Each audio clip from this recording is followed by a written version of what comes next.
Good morning, guys. So we woke up to a rather gloomy day. You can see that the sun is out, but you see, it's not really a bright day, as I had expected maybe yesterday. But anyway, we are in the rain seasons, so that's it. So let's continue with the video that we were doing last week, which is about calculations of the DCP values of each of the items that you are supposed to use. You see, when you are fetching raw materials, you need to maintain a certain percentage of digestible crude protein when you add all the raw materials together, you see.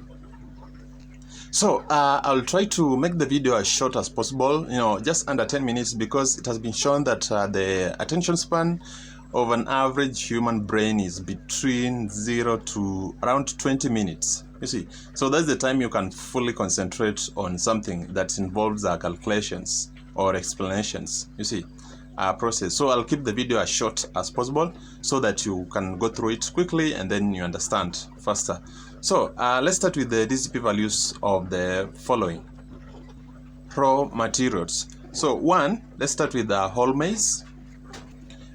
So whole maize should be, which is around, it has a crude protein, percentage of around 8.56 all the way to 11, depending on the type of maize that you have. But the minimum, it should be 8.56. Which, if you look at it, it's a very low value. Maize is not that high in protein because it's more of a carbohydrate, you see. So it's more of an energy source than a protein source. So that's why the percentage is very low. Now, the next ingredient you'll use is the soya meal. Now, remember, I'm using these ingredients which are very commonly used by food manufacturers all over the country. And I'll just go through the major ones that are used. So after maize, we have soya meal, which is very common, and it's a must-have.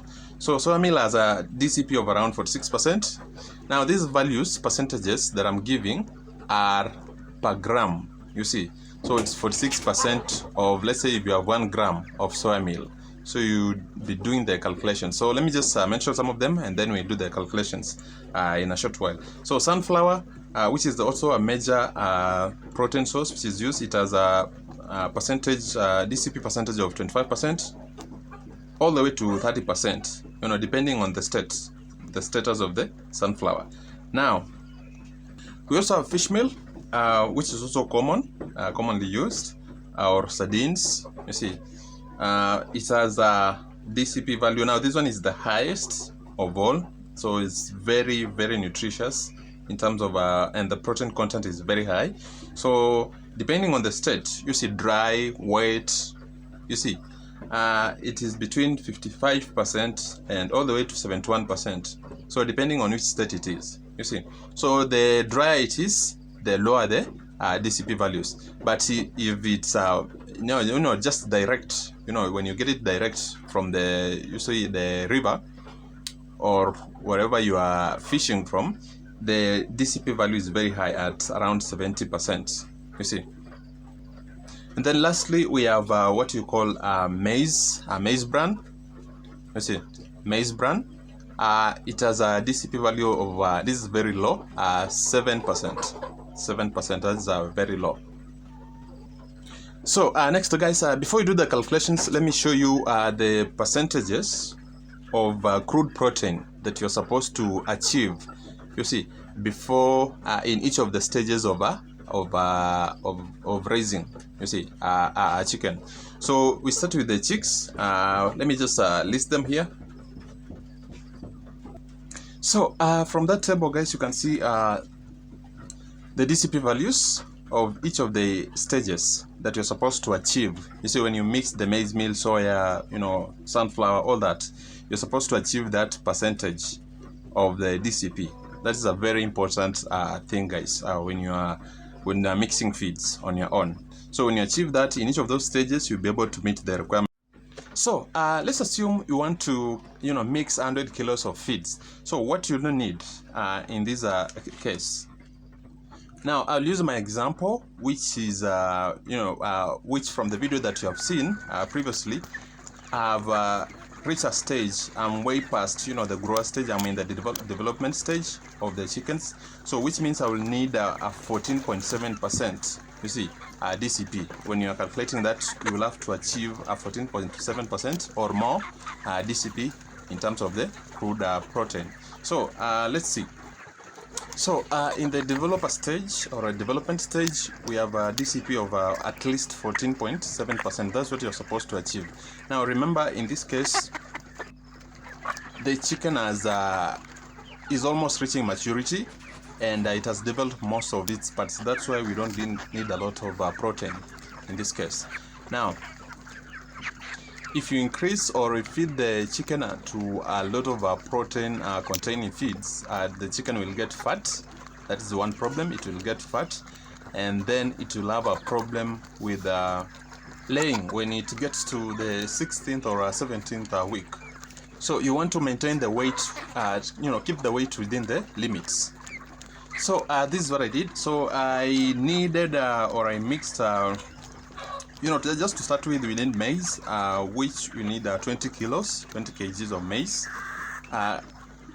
Again, remember, the chicken doesn't need a lot of energy at this moment because it's already developed. Now the energy will be needed, or will increase the amount of maize, whole maize, that you use when the chicken starts laying, or it has reached 5% laying. That's when we need more energy, you see. So that's when we increase the amount of maize in our feeds to maybe 45 kgs, and then we reduce the amount of maize bran. So for maize bran, we'll need 50 kg of maize bran. Soya will need 14 kg, and then fish meal 10 kg. And then the remaining you can fill it up with limestone and other additives, which I'll mention later. Now sunflower has a DCP of around 25%, so which means you can replace that with fish meal when you are mixing these feeds. Now you just have to play around with the feeds, depending on the availability and price. So these are kilos or percentages. You have to calculate in such a way that they meet that particular DCP value in each of those stages, but depending on the price, they can change. You see, you can change these quantities depending on the price and availability. So you may find sometimes the sunflower is very expensive, maybe in your area, or soya is very expensive, and then you have to replace with either of them. So I've given you a number of choices. So soya, fish meal, sunflower. We also have cotton, but I don't think cotton is not very common in my area. So that's why I've given you those three major ingredients to switch between. So regardless of how you mix them, you have just to make sure that the DCP value is obtained, you see. So a quick math. So we have 20 kgs of maize, so and the DCP value of maize is 8.26. So a quick percentage of that gives us 1.65, as you can see that. And then maize bran, 7% of 50 kg gives us 3.5%, and then soya 46% gives us 6.44%, and then fish meal, which you need 10 kg in this case, gives us 5.5%. So I've taken the lowest value because mine are dry, you see.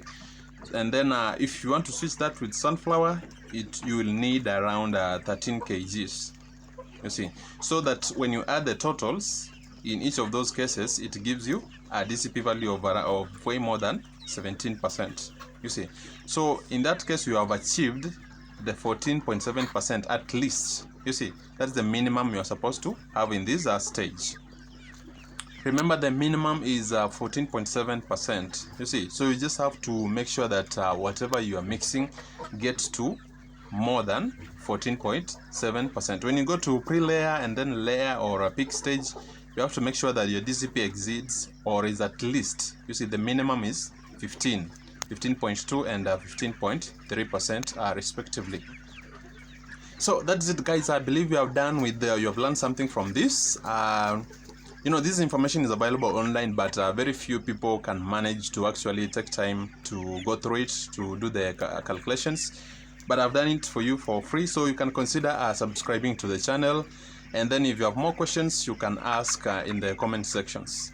I'll be able to reply to some of them when I get time.